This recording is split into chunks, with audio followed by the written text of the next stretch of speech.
Hey, Factoids. This is your boy, Lex Noel here, alongside with my co-host, Tyler Touchdown. Oh, too early, man. I know, but this is the only a time slot that our guests can appear, so I'm sorry. I know. I'm cutting you some slack. No, you're fine. Cause I got up at 5 in the morning and got the coffee ready for Danielle and her daughter so they can be off to work and school. So I woke up about half an hour ago and the coffee hasn't kicked in yet. Oh, well, Tyler, we have a very special guest in the compound, and she is sitting in our favorite couch. Yes, we also busted out the MREs, so... Hey! Oh, come on, those are good for you. But the thing is, the mystery is, how did she get in here? I don't know, you tell me. This is your show, my friend. I need to tell Mo stop leaving the door open. Ugh. Mo the cat. What? Well, yeah, and you can't blame Sebastian on this either, because he would be like, no, I'm not ready for that. Yeah, sure. Yeah, man, my cat guards the door like it's nobody's business. Well, other than that, Factoids, here is our special guest for today. Well, in the morning. Give it up for a standing ovation for our good friend, Cathy Sanchez. Hey, good morning. How are y'all? We're good. And Tyler, he had to do leg day today.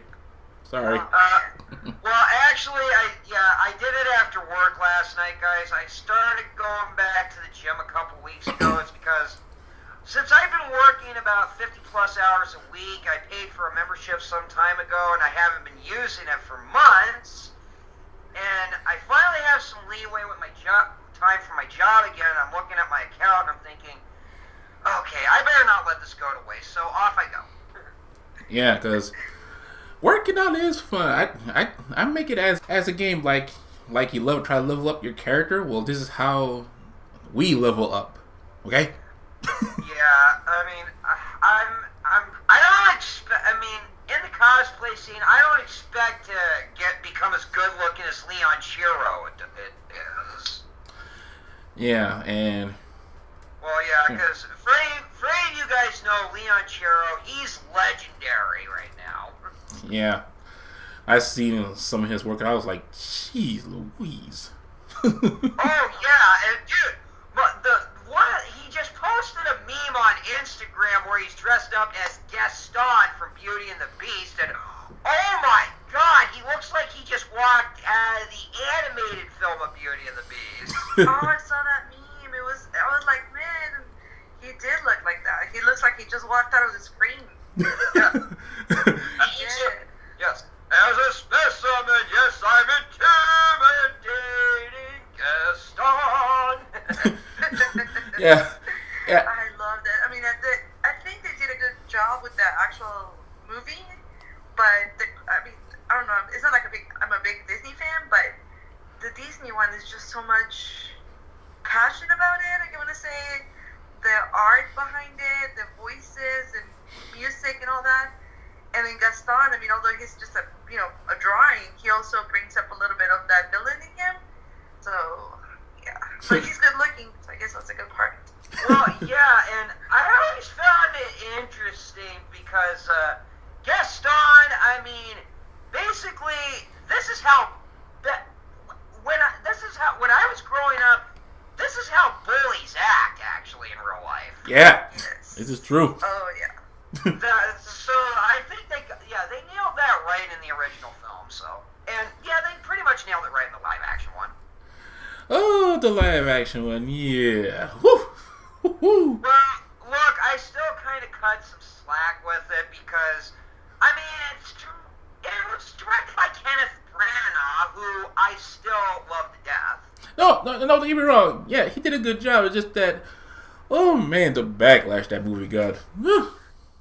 Yeah, it did get a rather big backlash. But look, I'm gonna be honest. I'm gonna take this over the Lion King remake we got this summer. I'm sorry. I'm sorry, but guys, if you like that film, that's fine. I can't help but look. This is a shot-for-shot remake of the original without the soul and the passionate, high-pitched vibes of the original. And look, I think it's cool they brought James Earl Jones back to voice Mufasa. But when I hear him in the remake, I feel like he's got this attitude. He's like, why do I have to say these lines again? Yeah, but also, Oh yeah, yeah, that's what I felt about it. yeah. But Kathy, have you seen this one? Have you seen the No, live? but actually I was gonna say that although I wanted to go see it just because I had that tickle, in me, because I mean that brings me back memories from my childhood. I was like, I just don't feel that Hakuna Matata is gonna be the same on a live action than on the actual cartoon. Yeah. I don't feel like that. Like everything, like the tears, the joy, the song, the dancing, even the bugs when they're Pumba's eating it, I don't feel like it's gonna be the same. Yeah. But that's just me. Yeah. Oh yeah. Well, and not only that, I mean, come on, we grew up listening to the songs from the original cast for God knows how long. Yeah, because everybody loves Hakuna Matata, but me personally, I like the Be Prepared song. Oh, interesting fact about that. Okay, even though Jeremy Irons does the speaking stuff for Scar and Be Prepared, you know who does the full-on singing of it? Yeah, you told me this. Is that little boy? I forgot what's his name. No, yeah, the original. You know who does the singing portions for Jeremy Irons in that song? Jim Cummings. Yeah, him. My favorite. Yeah. Well, come on, he's one of your all-time favorites, by the way, Ed. Yeah, because he does the voice of my boy Pete. He does the voice of Darkwing Duck. Oh, Darkwing Duck, yes. And okay, the Earthworm Jim cartoon, he was the voice of Psycho. yeah, and sadly, he did the voice of the Terror Mask on that subpar Splatterhouse. Yeah. Yeah. Oh, God, one of my favorite lines from him from Earthworm Jim is when he's getting his butt whipped, he closes the door and goes, "Oh, God, I should have been a florist like my mother wanted." Or when the train fell on him, he said, "Oh, I'm going to feel that in the morning." Oh, yeah. Poor Psycho. he gets no respect. Oh, no. Or he gets his butt whipped by Peter Puppy or something like that. Oh, that level on Peter Puppy. Oh, I hated that. I hate it. Oh, God. I know. I really... Well, okay, I think it's even funnier, like, the Earthworm Jim 2 levels when you just have to save his puppies, otherwise... Because if you don't, he'll just Hulk out and then kick the crap out of you. Yeah, I was like, are these Peter Puppy segments really that necessary, people? Really? Yeah. Oh, sorry. We're getting off track here. Sorry. Oh my goodness, but so Kathy Tyler, part 2 of the end of the decade show. So, are there any other things that you remember from the late 2000s to 2019 that y'all struck a nerve on y'all or brought back, gave y'all some good memories? Well, it's kind of like encounter feelings because when 2016, yeah, in May. Well, in 2015, I opened my social media and I was like, okay, I want to do something different. I would like to not become an influencer, but I would like people to see my memes or my little quotes here and there, just random things. So this guy, a producer, it's like a little produced house. He animates and does great videos. He was like, hey, so I would like to edit for you. How would you feel about starting a YouTube channel? So I was like, how about no? Because I don't want to have the responsibility of doing anything because I work, I go to school, and had kids and all of the above. They're like, well, you should think about it. So that's when the idea of my name was kind of sort of boring, I want to say. Because my name is Catalina Sanchez. I go by Cathy because that's a Spanish version for Kathleen. And then he's like, okay, so you have to pick a name, you know, how you want to be known as. So I'm like, okay, well, my mom, when I was little, I would like to, you know, show some of her, the ways that she used to call me. So she's like, okay, we'll pick one. I was like, okay, so there's Cathy LaOruga, which is how I'm named now, which means Cathy the Caterpillar, based on a Spaniard cartoon. Then there was just, you know, my name, Catalina, or the favorite way my mom used to call me, come over here, I'm going to beat your ass. And I was like, that one isn't so cool. So I picked the first one. I was like, Cathy LaOruga, that's what's going to stay. So I opened YouTube channel. You know, like everybody, it starts slow and all that. I closed it after a while because the producer and I part ways. You know, I became busy. I'm opening my little business. It was mainly for stand-up comedy, all written by me. One of my proudest moments was, and on the YouTube, was a routine that I call "What Pisses Women Off," and I shared it with a stand-up comedian who's getting famous right now. His name is Franco Scamilla. He shared it and replied, and he started following me back on Twitter. So I was like, oh man, this is important. So that kind of kept me motivated. But then that producer and I started having, you know, like different thoughts. He's like, I want you to do trends. I want you to talk about what the trendings are on Twitter. And I was like, no, I really want, you know, my comedy. And then we're like, okay, how about we agreed to disagree. And then that's when everything went sideways. Yeah, and I was gonna say, yeah, I see that video of you about that one comedian. I'm like, wow. I remember he's that. Really good. I mean, he's the size of Gabriel Iglesias right now. He started from the bottom too. I'm really proud to say that he's behind us on this. He has a big crew. He's went to Japan. He's been all over the place, and he's a really good guy. I'm proud of that to say that. That's pretty cool. Getting somebody who's like that. I mean, okay, on comedians that actually have that style to them, one of my all-time favorites growing up watching is a guy by the name of Paul Rodriguez. If you've heard of him. Oh, Paul Rodriguez is one of the most hilarious people back in the day. In fact, okay, if you want to see one of his debuts to the world, you got to watch a Cheech Marin movie called Born in East L.A. Yeah, I saw it. Well, yeah, it's basically he's the cousin that's in from Mexico who can't speak a word of English, and for some reason there's a portrait of Jesus in the house, and he doesn't take the time to notice that the answering machine, that the panty is covering the phone and the answering machine behind it. So anytime anytime the answering machine plays, he feels like Jesus is talking to him. He's like, oh my God. Oh yeah, that scene. That's funny. I need to find him on YouTube. Yeah. Oh yeah, Paul Rodriguez is a funny guy.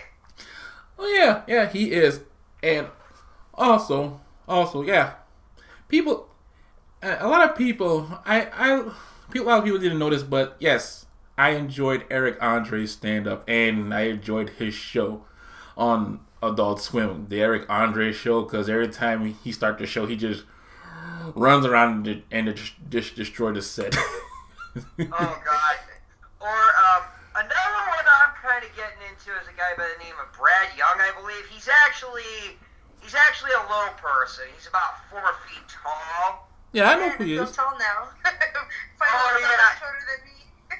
Oh yeah, he actually uses that as as part of his act, like going. He doesn't care if he gets made fun of it. He actually puts it this way. He's like going, oh boy, yeah, I'm back up here in Calgary, and look at everybody wonders, what, everybody doesn't even bother to ask, why don't you like being here? Well, for one thing, it snows all the time. Ladies and gentlemen, I am 4 feet fucking tall. And, dude, there'd be time where the snow would be just so packed on the street, I feel like if a car came and covered me with snow, it would be the end of me. a sporting goods store, I would get a flag that sticks out of my back just to let people I'm walking by. My friends would be walking next to me saying, God, Brad, you look like an idiot. And I say, don't care, I want to live. That's hilarious. And actually that happened to me, like, that's a true story for me. I used to work at Best Buy years ago. Actually, George from G to the Next Level, he was my supervisor there. Really? And, yeah, and we all had, the radios, the two-way radios. I'll be actually Paige. I'll be like on the aisle over from him, or any other manager will be like on the aisle over, and they were like, Cathy, to your station. I'm like, I'm right here, and they're like, oh, I need to put a flag on you so you know that we're in your department. You're in your department. I was like, man. I mean, I've always been the shortest of all, and I'm not even that short. I'm 4'11", but I mean. All the owls, the little shelves are all taller than me. I think they're like 5 feet or a little higher. But yeah, that was a good combo from that guy. wow, Tyler. I am so amazed that we have a very funny special guest here, because, man, you have a lot of cool and funny stories, Cathy. Oh, yeah. Thank you. And it's like, at the moment when you're living it, I'm like, man, you know how you get like all warmed up and you're like pissed off and you're like, oh, I hate my life. But then come to think about it, I'm like, man, I wonder if anybody else is living like I'm living, like all these experiences that you go through, being so short. And people always pick on me because I'm so short. Going to the grocery store is just a challenge. I don't care how much I need something. If it's on the top shelf, then I don't need it that bad. Yeah. I'm like, nobody's around to help. I'm not going to cause an injury myself.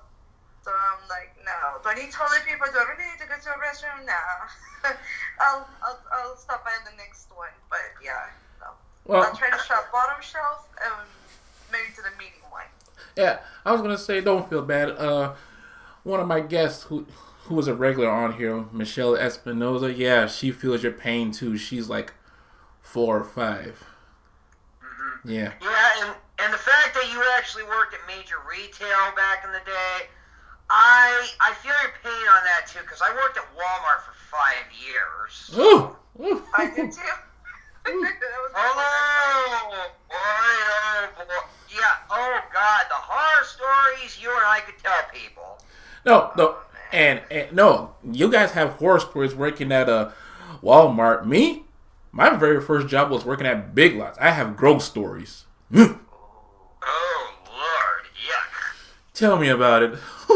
But I'm not gonna get into that, because I'll say that for when we talk about growth stuff. Because yeah. Okay. And, here's another trend we got to talk about. That was, speaking of retail, this is a trend we have to talk about that was really, really well known during this decade. That was the Black Friday stuff.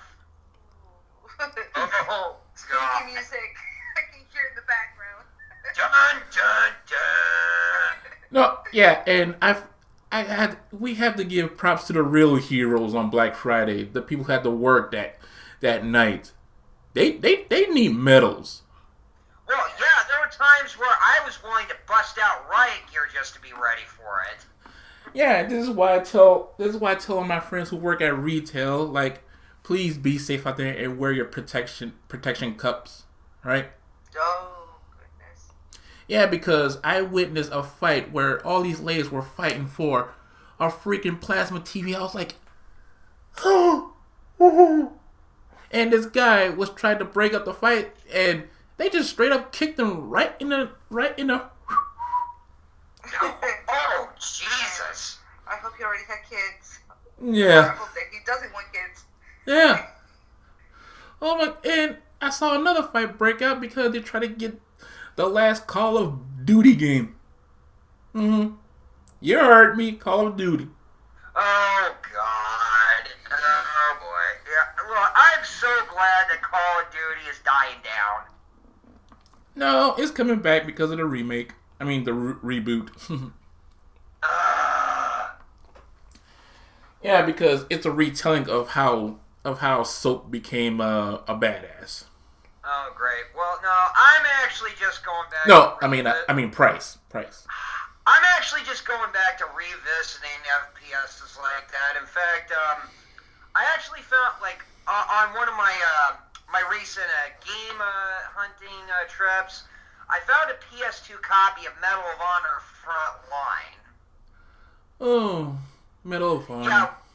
Oh yeah, but that one is normally considered by many to be the greatest in the Medal of Honor series, and then right around 2012 or 2013, EA thought it was a good idea to reboot Medal of Honor, but make it more modern, kind of like Modern Warfare. I'm like going, guys, no, don't do this.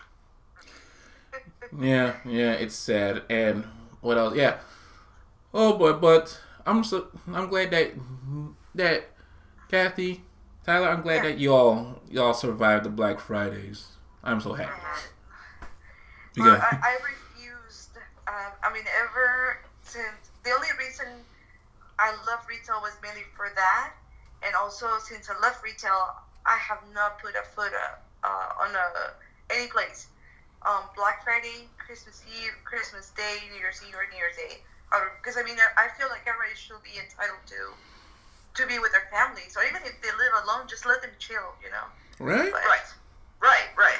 Yeah, and it's sad that people make so much messes on those aisles that knowing that these retail people made the store look nice for y'all, but y'all want to trash it. I was like, this is why retailers hate working on Black Fridays and the holidays. Yeah. The most distasteful phrase from customers is when their kids drop stuff on the floor, or they make a spill, or they don't put whatever back in its place. Oh, just leave it right there. That's what they get paid for. Oh, yeah. I hate that. I really hate that. Not to clean after you, because if they were to hire a maid, if they were to hire a nanny, a butler, or whatever, they're not gonna get paid the way retailers get paid. They get paid a lot more money exactly for that, to pick up after people who cannot clean up after themselves. Oh. That's my main thing. Right. And okay, and here's a few horror stories I have from Black Friday. Yeah, of course I once saw people get into. I had to break up a fight with two people who were trying to get the last Xbox 360 on 1 year. And there was another one where another plasma screen TV story, like those little aisles in the middle of the walkway where people would just snatch them on those days. Yeah. Well, it was getting so out of control. People were just going crazy for it. One lady in that crowd, she was trying to get out of it because it was getting so crazy. She took off her prosthetic leg and started swinging it around like a baseball bat just to get the hell out of there. Oh, my. Goodness. Yeah, and then there was another one I saw from a lady. This kind of pissed me off. Okay. It was actually in the middle of a walkway with nothing but digital cameras, which would probably value at about maybe $30 on that day. And this lady, she was in this crowd full of people, and she's holding her baby, who couldn't have been no more than 6 months old. Right. I came up to her, it's like going, why are you bringing her in here? I want to get the cameras. Well, you're bringing your kid in with you? I'll be fine. I'm like, I don't think so. Look, don't tell me what to do. And I just said, look, ma'am, I'm going to put it this way. That is your child right there. Your child's life is priceless. And you're willing to put her in a position where you could get smashed over something that has maybe a value of $30, which is nothing by today's standards. Seriously, miss, are you mad? Yes. Also, here's a sad story, and I'm thinking it must have been, no, it was Walmart. No, I'm not sure if it's maybe this one that you're talking about, but there was another lady also on that day. This is before retailers started doing the ticketing system, to where the first people in line, they get a ticket and then they go claim their item. This is before they used to just open the doors and let the people slam in like Jumanji, like Animal Stampede. Yeah. It's pretty much like that. Yeah, and there was this pregnant lady do that. It was like kind of the Yeah, go ahead. Oh. but she lost her baby. I'm like, why? I mean, why would you do that? I mean, from a mom's point of view, from a human with the gray matter, with working brain cells point of view, why would you do that? But yeah. Oh man, that's tragic. Yeah, it is. Jeez, that's really sad. I mean, and as much as I'm complaining about it, I'm gonna say this year when I walked in to see how Black Friday was going right after my shift ended, and I'm gonna say it was actually calm. It was very organized. Nobody was shoving or pushing or anything like that. Well, I think this is also mainly due to the advent of online shopping now, and the fact that more people have been taking some advice that I have been trying to give for a couple years, which is just wait for Cyber Monday. Right, and also, yeah, me and Danielle didn't go to Black Friday, but we went to Black Saturday. We got some good stuff from Half Price Books and Movie Trading Company. I'll do that one. Yes. On the Black Saturday. Yeah. Yeah, on some occasions that's referred to as Small Business Saturdays. Yeah, because I like, since I refuse to step foot into a GameStop anymore, I went into Game Trade. There's one small business company, and they have games that you really want, and and the people behind the desk, they don't hound you down like, hey, if you get this, you get such and such. No, they just say like you want a protection, like you just say yes or no. So that's it. Not pushy at all. That's good. Yeah. Well, yeah. Many other places are like, they make it sound like they won't tell you the item unless you buy the warranty. Yeah. Like there's. Yeah. Well, yeah, it's like I've heard some people say, on Black Fridays, that, like, they will have something in stock, but it's not allowed to go out until that day, and they're forced to lie to people when they say, we don't have it today. Yeah, I mean, I've actually been in a position like that before, and I'm like going, oh, God, I don't want to be paid to lie to people. Yeah, but...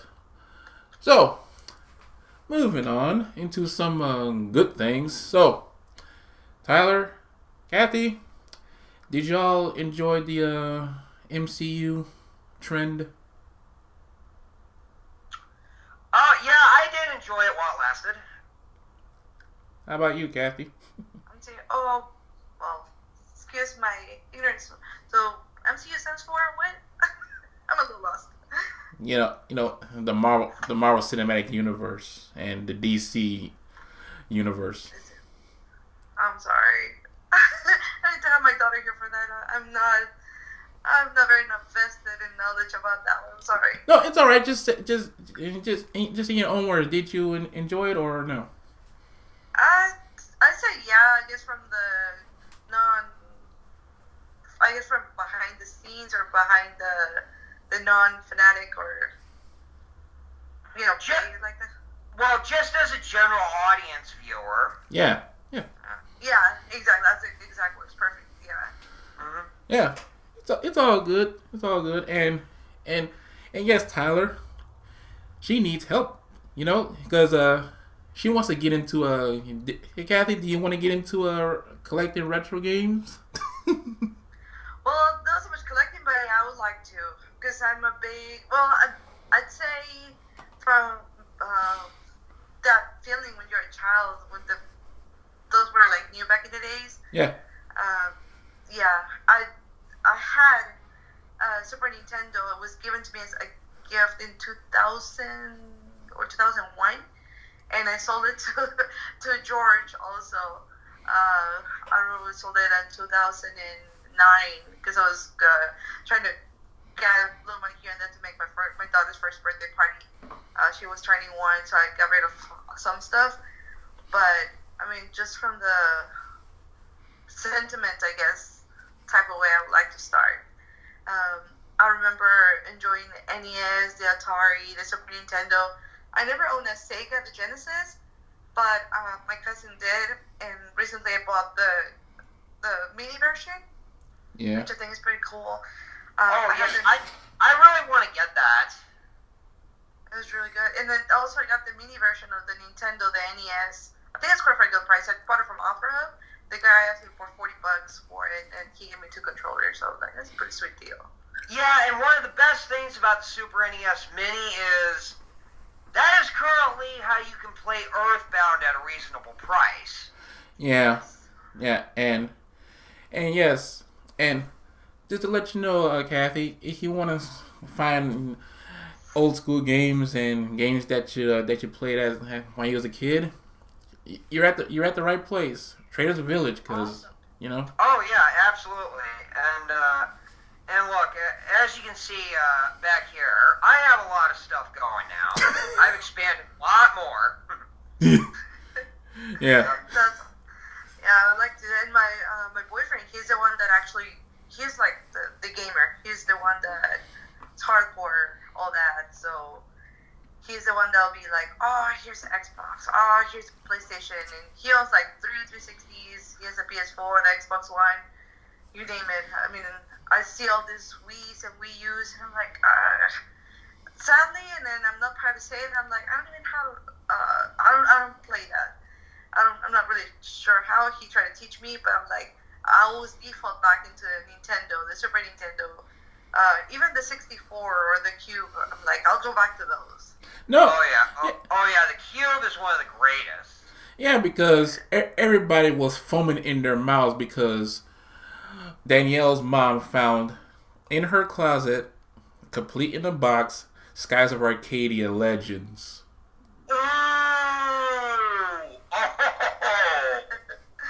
Everybody was foaming in their mouths like, you know, and I know that's kind of heart attack inducing in a good way. yeah, and she found me Rogue Leader. I was like, oh, this is the game I've been wanting to play. Oh, dude, I have Rogue Leader. And another thing I actually just found for the GameCube is Sonic Heroes. Yeah, that's a good one. Yeah, people like the GameCube version. Everybody else hated the PS2 game.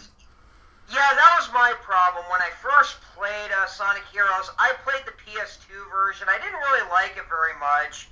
And I realized that was my fault because the GameCube version is 10 times superior. It makes it a much more fun game. Yeah, but yeah, it's fun playing as a Team Rose. But the other teams, oh dear. Oh yeah. Well, I still have trouble with Team Chaotix because of all the side stuff you have to do. Yeah. And speaking of nostalgic stuff, Cathy, Yeah. what is your favorite Mario game growing up that you always like to play? Well, I have 2 favorite ones. They're like my top notch. By default, the original one, just because of the, like I said, nostalgic, the way you feel like, oh my god, for the first time I'm playing something like this. It's just the sensation I felt then. And my second one is the Super Mario World and Super Nintendo. Yeah, too bad they didn't call that one Super Mario Brothers 4. It just World. Oh yeah. I mean, it was kind of the same thing with the first Game Boy game on it. Instead of Super Mario Brothers 4, it was just Super Mario Land. Yeah. Yeah. Oh my goodness. But yeah, and what else? Oh yes. We talked about this on episode 1. So, Cathy, where were you when everybody was being prepared for the end of the world? You know, to listen to music. you know the 2012 thing. Yeah. I don't worry about that. I'm like, if it's gonna happen, I mean, why worry if it's not gonna happen, and why worry? Yeah. I mean, I'll be worried if it's like a known, like something that's like, okay, this is gonna happen, like an earthquake, or I know earthquakes cannot be really predicted, but like if they're saying, oh, this is a known area for an earthquake, so be prepared, or hurricane is coming, be prepared. So I'll buy bottled water. You know, you get prepared for that. Yeah. But for myths and legends, I'm a believer. I'll tell you, I respect everybody's views, but I'm a firm believer. But I'm not somebody that will be like, oh, so and so said this or so and so said that, and then based on the calculation, this and that. So I'm like, no.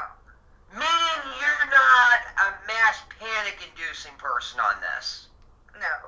Because I'm like, no. I mean, if we were like, or if I were to live like that, I don't think I'm gonna live very well. Because I mean, I really feel sorry for all these people who actually want to cause a mass panic like that.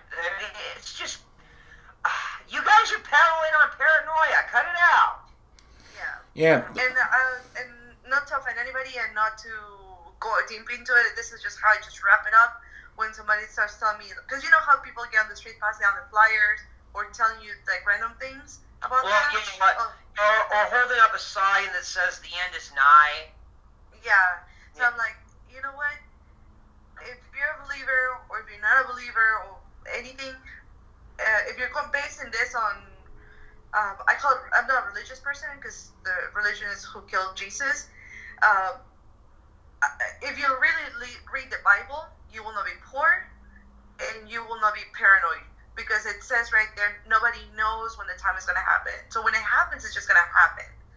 So if people can just relax, respect one another, love one another, live your life and don't mess with anybody, this will be a much better world. Just be yourself, come out there, be a kind person. If you're going to be kind, at least be a respectful person. Yeah. And let it be it. Right. I agree with that. Yeah. And so, if you want to know what I was doing when the quote unquote end was coming, I was chilling at a Denny's. Okay, this is another thing I was doing, which I forgot to talk about in the last one. I was waiting for Screw Attack to release their newest episode of Death Battle at the time, which was, oh boy, Goku versus Superman. Please don't bring that up again because I get a... Look, I'm sorry because I'm getting really sick and tired of that debate. Yeah, it's like, why would Goku and Superman fight over one another knowing that they love planet Earth? I know, and plus, let's just be real here. Everybody keeps saying Goku's going to win, or then there'll be some people saying Superman's going to win. I'm saying, okay, I'm out because this is a debate nobody's ever going to win now. I mean, eight years after that video, and people are like, oh, I'm just like, okay, I'm done with this discussion. Well, Goku's doing it for fun. I guess out of everybody that's arguing and fighting, and even Superman and Goku, the only winners, even if he gets his ass kicked, is going to be Goku.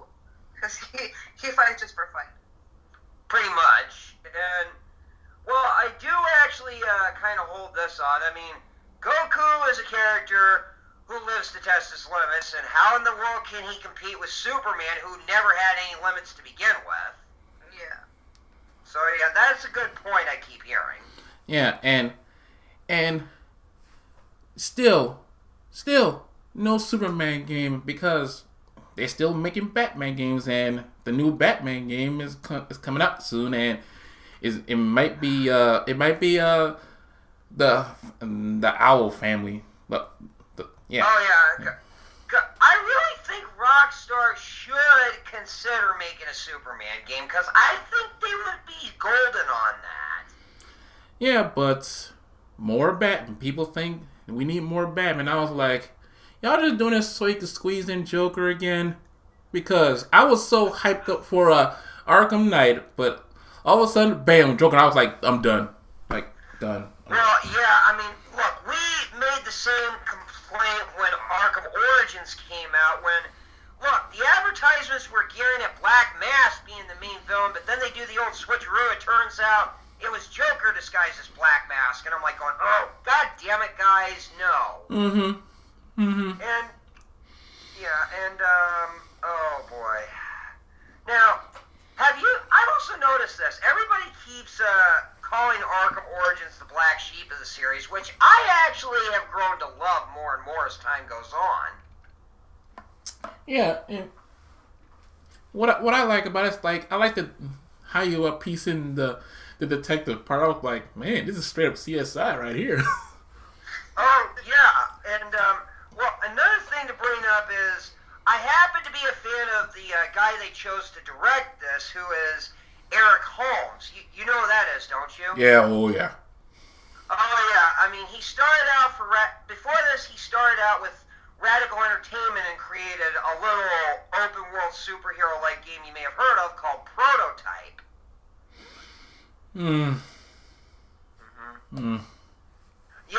Yeah, and I know you're feeling bad because look, even though we did get an ending with the character of Mercer, I know you're upset because we haven't seen a follow-up with Sergeant James Heller yet. No, it's just that like how they promoted it, like for Prototype 2. I was like, why are you going down this route? Why? Well, even though you and I are on the same boat by saying we liked Heller a little bit more. Yeah, we do. And sorry that you're still new to this, Cathy. Sorry. No, you're fine. I mean, like I said before, I'm new to anime, but the few series that I've seen, I've quite enjoyed them. I started with Dragon Ball, and then I jumped to Dragon Ball Super by skipping Dragon Ball Z. And then I started watching Shingeki no Kyojin, Ranma 1/2, or Ranma and a Half. That was a good one too. Yeah, that one. Yeah. I mean, there's quite a bit that I really quite like. The Blue Exorcist. I know it's probably not very famous, but I really like the little bit I've seen. And I enjoy watching them in Japanese. I don't mind reading the subtitles. I like the essence of the original ones, the original series. Oh yeah. Yeah. Well, yeah, I don't mind watching dubs once in a while, but yeah, I sometimes like to switch back and forth between them just to hear what they had before. I mean, heck, there's even like Cowboy Bebop, for example. Yes, yeah. I forgot about that one. I mean, Yeah. in a few of the Japanese dubbed episodes, there are some characters who are speaking English lines, like Andy, for example, like, what's going on here? Who are you? But instead, when they say it in Japanese, it's like going, Miyato Nami! Who are you? Yes. And actually, I started watching Cowboy Bebop by my best friend. He actually told me about it, and I didn't watch it originally in Japanese. I had to find it, because he put it on Cartoon Network back when they were airing it on there. Yeah. Oh, yeah. Back when it was on Adult Swim. Yeah. Oh, yeah. And then they put it on Toonami for a bit. Yeah. Oh, I don't remember. I think it was every Saturday or Sunday. Yeah, Saturday. Yeah. I mean, first they did that with Adult Swim every Saturday, and then Toonami started doing it every Saturday. Yeah, and Cathy, and if you're out there thrifting or something, please pick this up. The Blu-ray. Oh, yeah. I don't have that, but here's what I got. I still have the first edition DVDs that were released by Bandai Entertainment. Oh, those are the good ones, yes. Yeah, well, and it really breaks my heart that Bandai is not doing any more English localizations anymore. Yeah, it's alright. I don't mind playing the Yakuza games on Japanese. I don't mind. Yeah, well, no, I mean, they're gonna do that with games, but as far as anime dubbing goes, they're not doing it anymore. And I'm like going, that's a bummer, because Bandai, I really love them. And Yeah. also, and oh yeah, another one to get into, Cathy, is I may love Bebop, but I'm actually a bigger fan of its follow-up, that being this one, Samurai Champloo. I haven't seen that one. I have to look it up. Oh, okay. It takes place in feudal era Japan, but it has modern references. I mean, come on. There's even an episode of Graffiti Artists where their agent looks like Andy Warhol. Oh. Yeah, and there's even parts where they throw in rap music, and there's also an episode where some American colonists come to Japan and they have a little bit of an argument, but they decide to settle the matter through a game of baseball, and baseball didn't even exist back then yet. Yeah. And there's just one episode that I personally like is like who is this guy? Who is this guy? His name is Gene or something. Gene. And there's something this other one. What? But there's one more. This is from back. I mean, this is an 80s, probably 70s cartoon. I don't know if it's Japanese. I used to watch it in Spanish when I was little. It's called The Blue Bubble. But it looked like, it was a little creepy. It was about a little girl. She has her adventures, and then there's this like fairy or something that comes in a blue bubble to save her like all the time. I think I may have heard of that one. Yeah, me too. There's Pinocchio in it, but like in a very anime type of way. It's really good. I've been trying to find at least the VHSs or the betas, but I just found little pieces on YouTube, and it's not much. Yeah. Yeah, that's kind of like a 1978 version of anime version I found of Little Mermaid, and well, this is actually closer to the actual story that Hans Christian Andersen actually told, which is it has a more tragic ending with the Little Mermaid. Yeah, and Kathy, do you like over the top animes? Like which ones? Here's something that you may want to pick up. It's my personal favorite. G Gundam. If you like Gundams.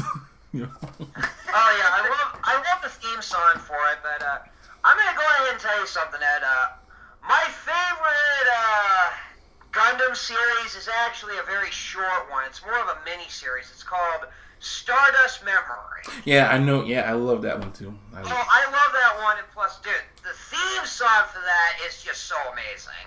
And War in his there's one Mobile Suit Gundam anime that I personally like. War in His Pocket. That's a good one too. I haven't seen that one. It's good. It's good. And yeah. So what else? Oh, Ed, by the way, Hail Neo Xeon. There are so many I have to catch on. No. Wait. Yeah. I was gonna say, Kathy. Yes, me and Tyler were old takus. We tried to get into the new animes, but some of them just never clicked with us. Yeah, like for example, I still can't get into Attack on Titan, and I've tried. And I tried to get onto My Hero Academia, but I just can't. I can't either, and I try. And even though, okay, for some localization, one of my old friends, Lauren, she actually just had this honor. She, for an English dub of My Hero Academia, she actually came in to voice a character for one scene. Oh, nice. Oh, wow. Yeah, and the funny thing is, she was actually the voice of a boy who was actually some talking bear character. Yeah, and well, and like I said, she only has maybe 3 or 4 lines, and she's basically just one of those extra characters in there. But I mean, she mainly works for publicity for Funimation and whatnot. But yeah, this is the first time she's done something voice acting wise for Funimation. And I'm like going, hey, good for you, Lauren. Good for you. Yeah. Man, that's like a dream job. I mean, it's amazing. I'm still trying to get into a voice acting, but the way that Funimation is right now, like, yeah. I'd rather wait until things cool off, if you know what I mean. And but like I don't want to get. Ed, let's not talk about what's going on right now. Well, just to let Kathy know, like, some stuff went down, Kathy. That's all we're gonna say. Oh no. Yeah, it's getting to the point where a lot of people are just not feeling comfortable supporting Funimation anymore. I mean, they will support the IPs, and they'll also support some of the people. Like, I know some people right now who are very anti-Funimation, but they still support Dragon Ball and the guys from the Japanese company who makes it, Toei Animation, which I still do too. Toei Animation is legendary to me. Yeah, and thanks to Toei Animation, and thanks to their animation, they got me into this. Hold on, it's right here. Well, No, right here. They got me into this. yes, good one, Dragon Quest. And Yeah. here's another one I got for you. Okay, one of the first Switch games I bought was a remake for Link's Awakening. Yeah. Toei Animation, yes. And Toei Animation actually does the animated cutscenes for these. Oh, nice. Yeah, I thought that was a really cool touch. Well, it looks like I'm gonna have to get that after Christmas. There's only a handful of them, but they're done so well. Yeah, I know. I'm just saying. Since I got myself a Switch Lite for myself, I might as well just get that too, because I. Yeah, that's actually cool because I invested in a Switch by myself around the same time too. Yeah, and I was gonna say the reason why I wanted a Switch Lite so I could play and have all the Ultimate Alliance games, and so I do. And oh yeah, I was gonna say this, Cathy. So, Cathy, are there any TV shows that you enjoyed watching during the 2000s? 2000. Well, I guess the. You mean technically the 20s? I'm just gonna say it, but everybody knows this one. Friends is like my top-notch one. That one and another one. Oh, I think it was released 2010. Yeah. Switched at Birth. That was a good one. Switched at Birth. Oh yeah. Well, me. Okay, the Netflix Marvel shows were really good, and some of the stuff from AMC I did get into. I mean, I did get into a little bit of Walking Dead for a bit, but then it dragged on too much. I lost interest, but there were other shows I still held on to. I mean, Breaking Bad, that ended really great, and another show, probably the greatest spaghetti western type show I've seen in a long time, Hell on Wheels. Oh, I thought you were about to say the Outland. I mean, the Badlands or something. Like, The Bad. no, it's like a Western culture. The one with the robots. I forgot Western. The what? There's a show. It's called Western or West. Oh, Westworld. Westworld. That's Westworld. Westworld. Yeah. Westworld. That one. Yeah. I was trying to think Yeah. of Westworld, yeah. Oh yeah. Interesting fact about that. James Marsden is actually the star of that show, who is actually local to this state I live in right now. Nice. And yeah, I see some of the seasons of it, and man, it's so depressing. Like, gee, this is whole depressing and heartbreaking. Like, oh man. Oh yeah. Did you enjoy Westworld, Cathy? I started watching it, but I'm only like into like maybe 4 or 5 episodes of the first season. Mm-hmm. So far it's been good. A little confusing, but it's good. But I'm also late than most of the shows that you guys are mentioning. Like Breaking Bad, I barely watched it early this year, like the whole season back to back. Mm-hmm. Also, the movie El Camino, I was like, a lot of people were like, yeah, it was so awesome, it was amazing. I guess I expected a little more of it. Yeah. But it was still good. It was decent.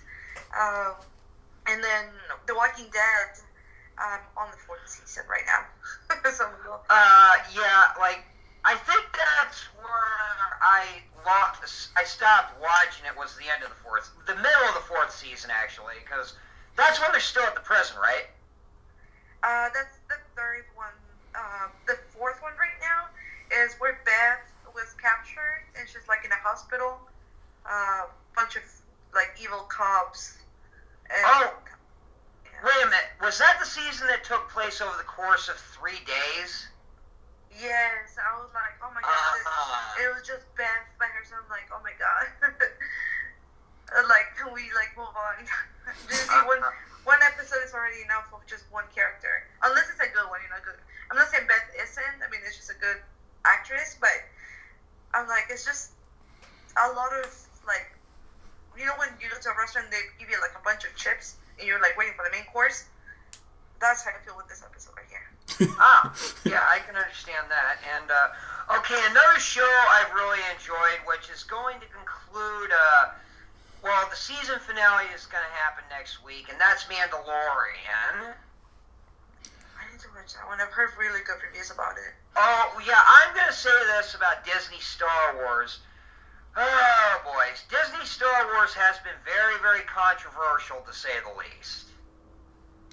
Yeah, and it's amazing that the Mandalorian came out of nowhere and introduced the whole world and internet to Baby Yoda. Yeah, and this is really interesting what I'm seeing with the, okay, so far everybody I know loves Mandalorian, and now for years there's been this argument going around. You have people are having this argument on the prequels, like some will say it's great and some say it's terrible. Kind of like what we're seeing with the sequel trilogy. We're seeing the same discussion happen, only it's gotten a little more cringeworthy in my opinion, due to some stupid crap. And then somebody actually somebody who gave Mandalorian a positive review, he also followed up with an article by saying, The Mandalorian is one of the first Star Wars projects where nobody is arguing or debating about it, and it kind of feels weird. Yeah, this guy actually said that. I'm like going, well, honestly, I take this as a win because we got something that all fans and general audience members actually love for a change. So there. Yeah, good for them. I mean, good. Yeah, good for that article writer. Yeah. Oh yeah, that's the way I see it. And and plus, it's getting to the point where I think a lot of people are going to be using the mantras that are used from Mandalorian now. I mean, I'm seeing less and less people say, "At last we'll have revenge from the Sith," or "From the Jedi, may the Force be with you." The mantras I'm hearing more and more people say as of this year, as far as Star Wars go, is either "This is the way" or "I have spoken." Yeah. So yeah, and I bet next year everybody, male and female cosplayer, is gonna be Mandalorians. I can see it right now. Well, yeah, and they're probably gonna keep their helmets on the whole time, which, you know what? That means they're just playing the part, because Mandalorians don't take their helmets off for anything. Like, when somebody comes over to Mando, they never see him with his helmet off. The lady comes over to you, it's like going, when was the last time you took that thing off? And he says, yesterday. He said, no, in front of people, he said, I was probably no older than them. He's like going, you haven't shown your face to someone since you were a child? I'm like going, yep, this is the way. Yeah, and I was gonna say this, yeah, and yeah, he never took off his helmet. The people, and I guess the director or writers should have took notes about that when they made the Sylvester Stallone version of Judge Dredd. Well, yeah, because that's essentially what this is. I mean, they're pretty much doing what Carl Urban did when he played Judge Dredd. Yeah, he never took his helmet off for shit. Exactly. I mean, and from what I'm hearing, the actor who plays Mando, Pedro Pascal, I think he's insistent on it, and if he actually does that, that's going to make me respect him even more, because he's not trying to feed his ego. Right, and so yeah, Cathy, we recommend The Mandalorian to you. Oh, and it should be noted, the female character, Cara Dune, played by Gina Carano, she's actually from Dallas. Yeah. Oh, nice. Yeah, and she also, okay, like most of you guys would know her as the massively buff chick who almost killed Colossus in Deadpool. Oh yeah, I heard, but Colossus came back with a vengeance. Well, yeah, and that's the thing with Gina Carano. I mean, this is due to her thing as her background as a former MMA fighter. She's normally the lady you call in when you need an ass kicker. Well, I don't know how else to put it. I mean, because she actually is. But of course, I mean, they don't turn this character into a Mary Sue or anything like that. This character actually has good development. She's not going around acting like she's better than everybody. I mean, this is just whenever she's with Mando, it feels like two warriors that have mutual respect for one another. So it's to the point where I'm like going, yeah, I really like this lady. I really think she's an awesome character. Yeah, everybody wants to jump her bones. Or crack their, or get their bones cracked by her.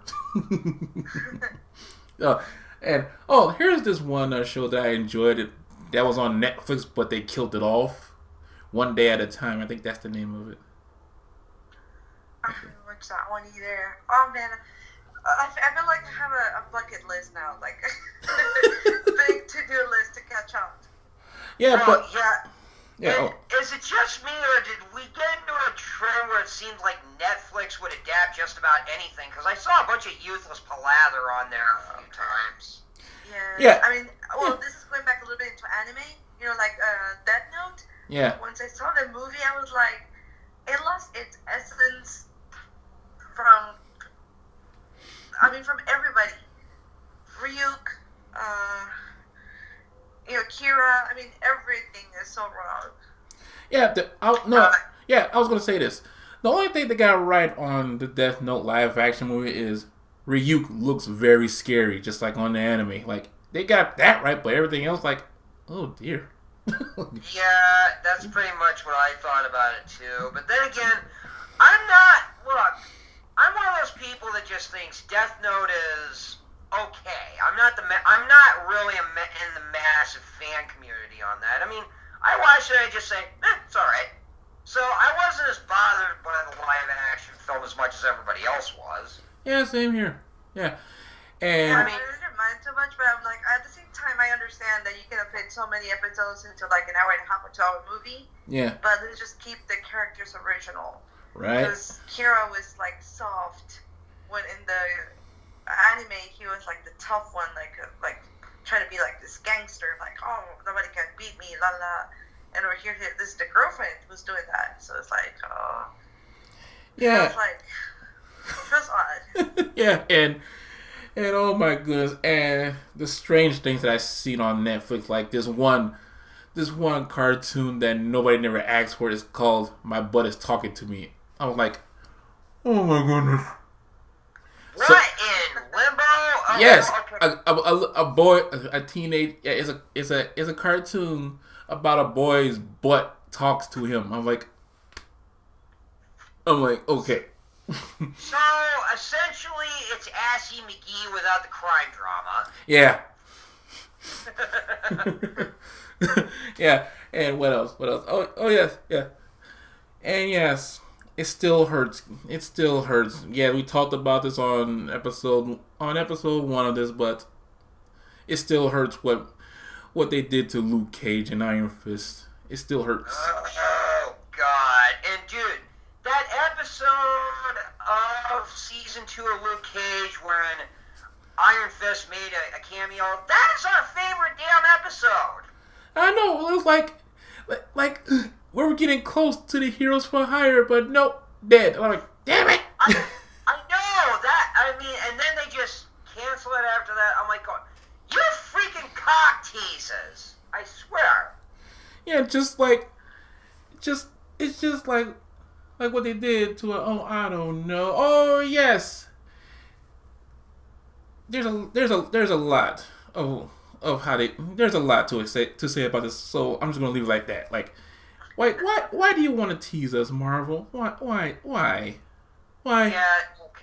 no kidding. And I mean that's another thing that's coming out with Marvel. I'm not. Right after Avengers Endgame came out, I decided to take a backseat to casual fan from now on. That way, I'm not going to go out of my way to ignore any film that's coming out now. It's just, I I'm one of the people with the attitude is Endgame is the perfect send-off for the entire series, and the attitude most people like myself have is, for most of us, the ride is over and we're going home. It was fun while it lasted. Yeah, because now, what? Dang, I can't say his name. Iron Man, who played Iron Man? What's his name again? Robert Downey Jr. Yeah, Robert Downey Jr. Sorry, Robert Downey Jr. Now he's gonna be the new Doctor Dolittle. Really? Yeah, he's the new. When did the movie out? I actually found that interesting. Oh, it comes out at the beginning of January, actually. Yeah. What do you think of that, Kathy? I don't know. I mean, I know there's an original Doctor Dolittle before Eddie Murphy. Yeah. I get that. Yeah. But Eddie Murphy is so remarkable. It's like he's Doctor Dolittle. So Yeah. I don't know. I just have to get used to it. Well, yeah, this one is kind of. I think they're going back to the classic one where you had the giant snail and the giant. And okay, the most iconic scene is when Doolittle goes back to London and he's flying on top of that giant moth. Oh yeah, that was cool. That is one of the most iconic scenes from that entire movie. So, like, I'm thinking, are you guys gonna try and replicate that? I'm like, I don't know because, look, the effects that was done with it back then, it was all done practically, and people made stuff that was meant to perform in front of a camera.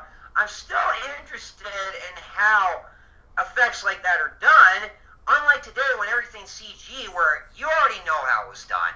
Yeah. When you talk about like giant snails or just something giant in general, like bugs or animals, I think of the Never-Ending Story. Yeah. Oh yeah, that racing snail. Yeah. And nobody gives a fuck about me and my stupid bat. I like his bat because he always falls back to sleep. Stay away! Stay away!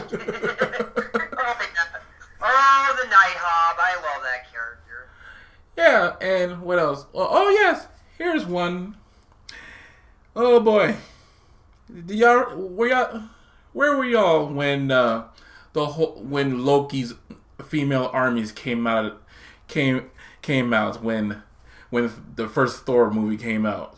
I mean, everybody. I mean, every female wanted to jump Loki's bones. I'm like, oh God, oh yeah, that's the thing. I think it's Tom Hiddleston in general. I mean, come on. Come on. I remember 3 years ago there's some other movie he did where his bare butt shows, and that shot of him making out with a lady where his pants are going down, you can see his butt a little bit, it practically broke the internet. Yeah, and when I'm not a big fan of that, so I'm not sure what I was doing or thinking. it's all good. It's all good because, man, I was like Loki has a big fandom than the whole MCU put together. Well, most notably the actor does. I mean, look, I've been seeing so many people go as crazy as 14-year-old girls over Tom Hiddleston. Right? Yep. Oh, my goodness. But other than that, man. So, Kathy, you having fun? Yes, amazing. Okay, I got one for you guys. Internet trends. What are some good ones you actually like? That happened. I don't know because I'm not gonna say but I talked about them when they used to be on YouTube. And there's this trend in Mexico, and I want to say expanded in most Latin American countries. Mm-hmm. We called ladies and lords to the people that embarrass themselves or make a fool out of themselves when they're doing something. And one of the ones I can remember is called what's her name? Lady Makeup. So it's lady to identify she's a girl, mm-hmm. and whatever they were arguing about. So that was the hashtag. So Lady Makeup is this lady who's in a public transportation. I think it was a bus. She's standing up. She's putting her makeup like as she's riding the bus, which is pretty common now. But all the powder starts like flying in a little in an older lady's face, and she just started like arguing out of the nowhere, trying to beat this old lady. I was like, oh my goodness, like people are crazy nowadays. There's no respect. No, there isn't. Like, no, there's no respect because this one person tried to call the cops on a guy who was eating a burrito on a train. I was like, what? Really? Uh-huh. Really? He was just... Oh my god. Oh my goodness. And... Yeah. Oh, here's another trend that everybody like. Those Vine those video trends like do the mannequin pose.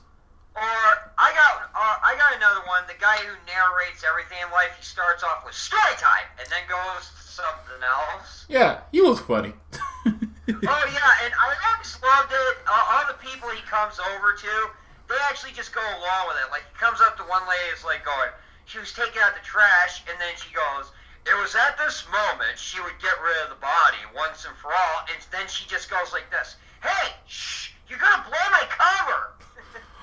Or this one where he make these couple jump when they was playing golf when he said, they don't know that there's a duck. There's a duck. No, my favorite one is when there's this young lady walking with an old lady. All of a sudden, he offers her a flower and is like going, it was at this moment, the fairest woman in the world was getting a flower. He's handing it to the young girl, but then the old lady just snatches it and goes, well, of course, that's me. or this one, when he was walking up to these three ladies, and he said to them, like, their New Year's resolution, world domination, and the lady was like, world domination. Or another one where he's following some guy who's jogging. It was at this very day he knew he would never let the demons get him today. And as he's running, he's just going, ah! Or this one, or this last one, or this one. This one, he saw the guy working out. He said, knowing that he got tired of Jimmy taking up his money, so he's gonna get revenge. Stupid Jimmy. Yeah, stupid Jimmy. I remember that one. Jimmy. Oh yeah, that was a pretty good trend. And okay, here's another one that's still going on. It's been going on since 2017, which has probably become the most harmless thing you're gonna find on YouTube right now. It's Lucas the Spider. Oh yeah, have you seen this? Have you seen Lucas the Spider before, Cathy? Oh, YouTube. What is it? Lucas the Spider. It's actually just this little. It's actually just this cute, fuzzy little spider. Yeah. And the segments are about only 30 seconds to a minute long. And well, okay. The thing was, this guy was. This was a side project done by just one guy who actually did professional animation for big films that were done under DreamWorks Animation and Blue Sky Entertainment. Like, I think one of them was the kind of the Ferngully remake called Epic, if you've heard that. Yeah. Yeah, he did animation for that. In fact, look, I've even been getting into the trend because, look, I got a plushie of him. That's Lucas the Spider, Cathy.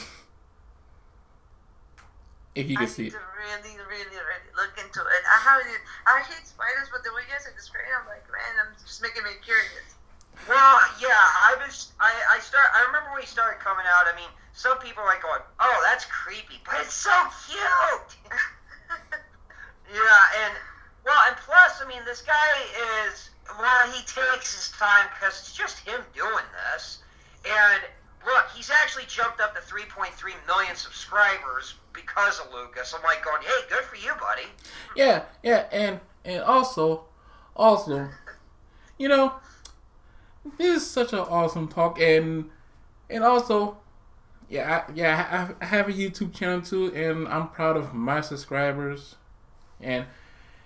but y'all heard what's going on with YouTube, right? I've been hearing for a year since before I shut it, that you cannot say these words because then they're not gonna put any monetary money, they won't pay you. They already didn't pay well, and then they pay you less or none if you say this word, or if you say this, or if you show that, or if it's too graphic. I'm like, oh my god. Well, and it was kind of like this. Like anytime somebody wants to do something good, like you guys remember the Vegas shooting? Yes. Well, okay. One of the more well-known YouTubers on there, Casey Neistat, he actually decided to do a live stream one day, and he said all the ad revenue from that stream would go straight to survivors of that shooting. YouTube wouldn't allow it. However, at the same time, they were allowing Jimmy Kimmel to do something like that on YouTube. He got to keep all his ad revenue, and I'm like going, YouTube, what is wrong with you? So yeah. It's quite a bit, yeah. Yeah. So They have all the regulations, but I guess everything works good for them. But I mean, we're in an age and era that even Facebook pays you now to broadcast your videos, and sometimes probably it's gonna be even better to probably put it on Facebook. They still censor you, but they're not as strict as YouTube. Well, yeah, and another thing is, this is a problem I've noticed with Facebook.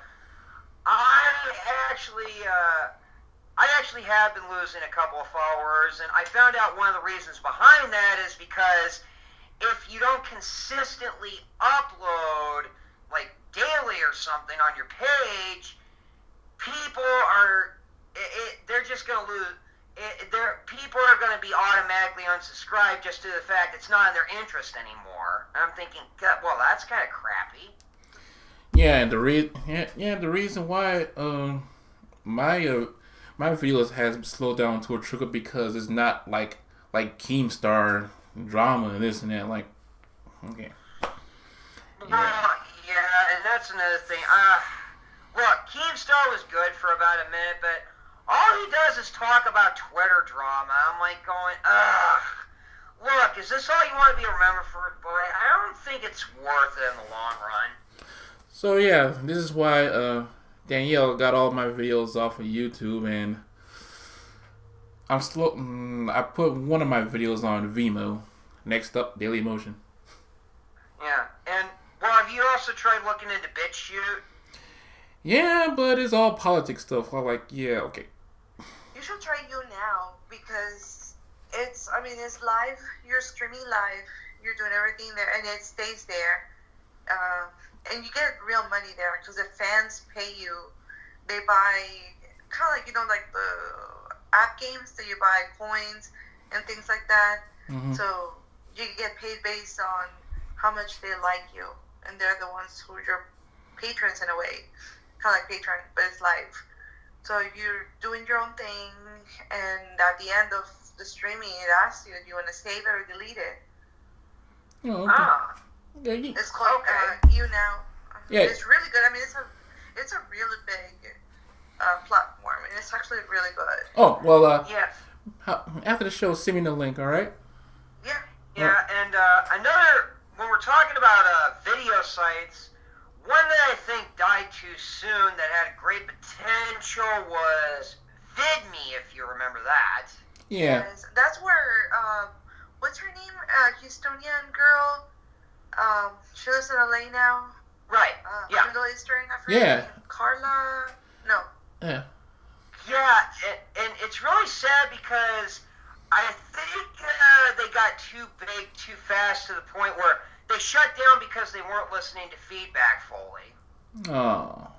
I think that's what got them, and I'm like, oh man, that's a bummer, because that was a video site that had potential. Right? Yeah. Oh, man. And just to let you know, I enjoyed, on YouTube, when she had her YouTube channel, I enjoyed Cathy's videos. I really did.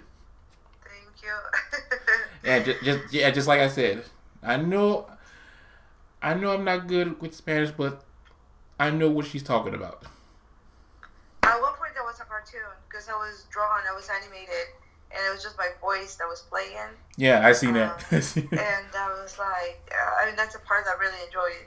But I mean, all good things. I mean, everything comes to an end sometime. But I hope to eventually, once I have a little more free time, manageable free time, I can come back with something different. Maybe I don't know. Or you could do a short skit with me if you're in town. Yeah, certainly. Oh yeah. and here's another thing, because here's another trend. Conventions. Uh-huh. Yeah, and Cathy never been to a convention, but I want to change that with the help of with Tyler. You want to go to conventions with us one day, Cathy? I'll definitely look at it. Yeah, I'd love to. The only one, this wasn't really a convention, I guess. It was the one here at Trader's Village, the Comic Con. Yeah. That's the only thing I've been to. Yeah, they had one here at Trader Village in Grand Prairie. I enjoyed that one too because I seen a lot of Deadpools and Punk Spider-Man from No Thanks to the Marvel Spider-Man game. Oh yeah. And well, okay, when we're talking about Comic Cons, one I've been wanting to check out is one in San Antonio called Alamo City Comic Con. Yeah, our good friend. Yeah. Yeah. Well, main reason I really regret missing out this year because the voice cast of Red Dead Redemption was there, and so was Michael Keaton. Ooh, I bet he cost an arm and a leg to get a photo with. Whew. Well, probably so. I mean, come on, this is the '80s Batman. This is Birdman. This is Vulture. Or one of my favorite roles from him was from a film called Night Shift. Billy Blades Josky. Yeah, because he has a lot of ideas in his tape player. Oh yeah, like that whole idea he made about mayonnaise mixed with tuna fish. I guarantee you somebody's tried that. Yeah, and I bet they didn't like the results. Probably not, but yeah. Oh God, that movie! I revisited that again recently. That movie is still funny. Yeah, and guess what, Tyler? Yes! Yes! Oh God, you want to know what one of my favorite parts with Chuck is in that movie? What? That dog that keeps chasing him down the hallway every damn day, and then finally he's had enough. It's about to chase him down, and he goes, "You! Go home!" And then the dog runs away. Well, that's what happens when people have had enough with people's bullshit.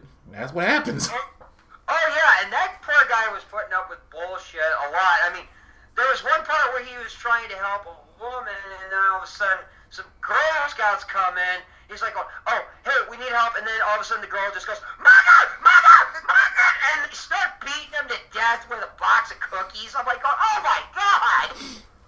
Yeah, it's sad, and and yes, going back to conventions. Yeah, Cathy. If you're in town, you should come to Dallas with us and go to Anime Fest and just it's a very laid back convention. Oh yeah, I've had great times at that one. Because that's the convention where me and Tyler met. Yeah, although you and I agree with this, Ed. It doesn't feel the same at the Sheridan anymore. Yeah, but I still go to it. I still go to it too. I mean, next thing we know, it's gonna end up moving to the Anatole, which, oh boy. I doubt that because those people say they don't want congours in their water slides. Yeah, well, hey, QuakeCon still happens there, doesn't it? Oh yeah, but boy, I just don't want to play a game that's made by Bethesda anymore. Yeah. Plus, I remember when the water slides were being made. Okay, that was one of the last. I think that was just last year. A-Con was being held there, And the thing is, they were gearing towards that because ACON wanted to they wanted to compete with Colossal Con, which is a convention which is an anime convention that takes place at a water resort up in Ohio. Yeah, you've heard of this one, haven't you? Yeah. Well, I think they wanted to compete with that. However, there was a massive downpour that happened the weeks before, so the so-called water slide area was shut down, and the construction wasn't complete in time. So no water parks during ACON. So Yeah, and also, Kathy, if you're in Houston, we're gonna be down there on next year. You should check out Retropalooza Houston. It's a small retro gaming convention, but it's small and affordable. Well, for sure I'll be going to that one. I'll take my daughters because I mean they're really into gaming. My boyfriend's into gaming, and I really like to see the retro one. So that's gonna be like, oh my god, like when you were a kid and walked into Toys R Us. Yeah. Like, Angels Falling. Oh my god. okay. Oh. Oh yeah. That's another thing I gotta say. That was a good thing that happened this year. That Toys R Us is coming back. Yes. Well, they're only starting with a few stores. I think the big first store that just reopened, it's actually located in New Jersey, if I'm not mistaken. It was because all the shareholders came to the agreement that Toys R Us is too big of a brand it's too profitable of a brand to just let die. So they decided to take a couple years, let them rebrand. That's fine. Yeah, because like where else can we go and find good toys at? Like, in Goodwill, for your entertainment and box lunch and all these other places won't hold the toys that you really want that you saw on the internet. Like no. Plus, it make you feel special. I mean, I don't remember as a kid, I probably did have it, but after my daughter was born 10 years ago, almost 11 this month, I signed her up in their mail-in registry, and each time it's your birthday, you bring this coupon to customer service that they mail you. They give you like a little crown, a birthday crown, and a balloon, and a coupon to use in the store. I think the coupon is like $3 off, but I mean, it's still good for a piece of candy. They just make you feel special. And, Yeah. And the prices aren't that bad. I mean, I know just like in any store, stuff is expensive, but they have really good deals, like when you really look for them. Yeah. Yeah, and it's funny. I have a lot of funny stories finding at Toys R Us. I remember when me and my family, I think I was about 10 or 11, we went to go visit my uncle and his wife in Reno, Nevada. That's where they were living at the time. And then, on the way over to their house, I mean, we're driving on the interstate, and I could see where a Toys R Us is.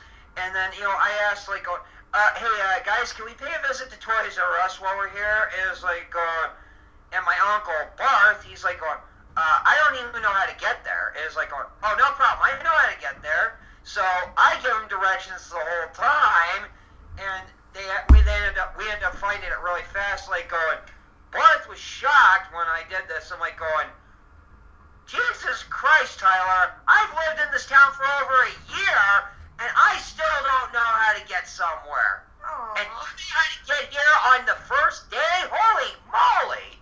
You're like, my middle name is GPS. Ooh, yeah. Well, yeah, I had a great sense of direction as a kid, so... Yeah, me too. So, oh boy, so, did y'all have fun? Yes, I mean, it's been amazing. I mean, great topics. I mean, your all guys' company I enjoyed it. It sounds awesome. But, Okay. I was going to say, oh, sorry, go ahead. Well, what are some good things coming that you're looking forward to? Yeah, Kathy. You're the... What are the good things that are coming up? Yeah. I'd say anything that's new. Anything that will get me off from I don't know how to word this without sounding like boring, but whatever gets me out of my shell, I guess, from what I've been knowing and replaying, like I said, friends earlier, like the same shows, just getting to know new shows, anime, cartoons, There's actually this cartoon. Well, I don't want to call it cartoon. I want to say this anime. I want to watch the Batman anime. I don't know how good or bad it is, but it sounded amazing when I saw the trailer. So anything that's new and awesome, I'm willing to watch it. I'm looking forward to it. Yeah. Cool. Yeah. Yeah, well, all right, for me, this is on the topic of gaming. Well, all right, the remake for Resident Evil 3 is a few months away, and that's another thing that happened at the beginning of the decade when Capcom was in its dark age. They had a huge identity crisis with their IPs, but now, since the release of Resident Evil 7 a couple years ago, Capcom's moved into a renaissance period. So, I'm really looking forward to seeing what they pump out next. And for me, well, it's both for gaming and entertainment. First, I just wish one day they will give me, this Superman fan right here, an actual good Superman game. That is all. This is all what I'm asking for. Like just don't make them fly through rings and make them fight evil in a virtual reality. And speaking of Superman, particularly Henry Cavill, what are your thoughts on him playing The Witcher? I saw 2 episodes and I was like, wow. That was my reaction. Like, wow. Well, yeah, I mean, he already looked the part being cast. I'm thinking, all right. Yeah, and for gaming, I am looking forward to Dragon Ball Z Kakarot because I like Dragon Ball Z games where you can go explore. I like exploring games. Sandboxes. Oh, they're finally doing an open world one? Yeah. Oh, cool. And Cathy, Yeah. I just want to say, if you want to, and I know you have a busy schedule, but what would you say if you want to be a regular on the Lex Factor show? Yeah, I'd love to. Thank you. You're welcome. So, with that being said, everybody, well, this is the part where I ask the guests and my co-hosts if they have any shameless plugs or shoutouts. So, Cathy, start with you. You have any shameless plugs or shoutouts? Not really. No, I guess. Well, shut up for me. So I conceded. But anybody that's listening, if they could please visit Traders Village in Houston, Texas. My shop is called LaOruga Bows and Make Hair Bows. They're the non-traditional ones, like I showed Lex earlier. I make Wonder Woman, Batman hair bows, but I also go to the traditional, like the Grinch, LOL dolls, and all that. And if you come to my shop, you won't regret it. Cool. You look even prettier than what they are already. Cool. Tyler, got any shout-outs? Well, okay, shameless plugs for me. Okay, you can find me on Facebook, Tyler Touchdown Cosplay. You can also find me on Instagram, which I've gotten more accustomed to using now, and I got Kasukan, which is about 2 months away. I'm hoping to crack 500 followers before I get to that. I mean, I'm already at 340 now, which is pretty cool. Nice. Yep. Yeah, and you want to find me? You can find me on Twitter at the Lex Factor Show, or if you want to follow me on my personal Twitter, is just type in at Lex the X-Man, and if you want to follow me, just follow the Lex Factor Cosplay, because my old one is about to be shut down soon. So. Well, yeah, and you guys can find me on Twitter too. However, I'm only on Twitter just to promote the stuff Ed does. That's pretty much all I do. Yeah, and please check out his Facebook page, Tyler Touchdown Cosplay, because the reason why he got Tyler Touchdown because he looks just like Travis Touchdown. Yeah. I have Twitter too, but I'm more like the random Twitter person. Yeah. Like just put on my thoughts. You can find me as wrestling and music. On Facebook and Instagram, you can find me as Cathy LaOruga. But it's Cathy with the C, LaOruga. Oh, and I didn't know you liked wrestling. No, I used to. My dad used to be one, and I have a bunch of friends in the wrestling industry, but they're the Mexican ones. And I used to manage one of the famous wrestlers' social media, so that's why I created like that wrestling and music. Oh, and what's amazing that my friend Veronica, I can't believe that she's cousin to the WWE superstar Sin Cara. I was like, what? Awesome.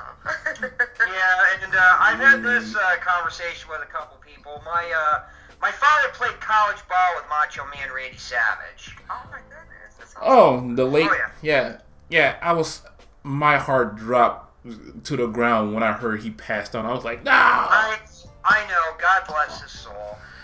Yeah, because Randy Puffo, he is awesome, but Lanny, Macho Man's brother Lanny, he is awesome, and he is an awesome poet. You should check. Oh, yeah. You should check out his YouTube channel because his poets are awesome. Yeah. And, speaking of one last thing of the decade, we're talking about wrestlers. Glenn Jacobs, a.k.a. Kane, turned into a mayor of a small, humble town in Kentucky, I believe. Yeah. Basically, he is the closest thing you're going to find to a living Mike Hager right now. Great. Now we need to find a copy of Final Fight 2 and 3 for my SNES. Yeah, I'm just thinking Glenn Jacobs needs to grow a Mike Hager mustache and he's all set. And grow out his hair more and slick it back. Well, actually, he's already got the hairstyle going right now, kind of. Oh, yeah, he does. So, yeah, so with that being said, Factoid, this is your boy Lex Noel here, alongside with Tyler Touchdown and our special guest, Cathy Sanchez. So, once again, did y'all have fun? Yes. Cool. Yes. Cool. So, this episode is brought to you in part by my room. So, there you go. Yeah, That's the best part. and my room too. So. And my living room next to my Petey Bella. She was quiet the whole time. Good girl. Yes, and like they said, like it said at the end of American Dad episodes. Bye. Have a beautiful time. See y'all. All right. Well, see y'all later, and thanks for listening, Factoids.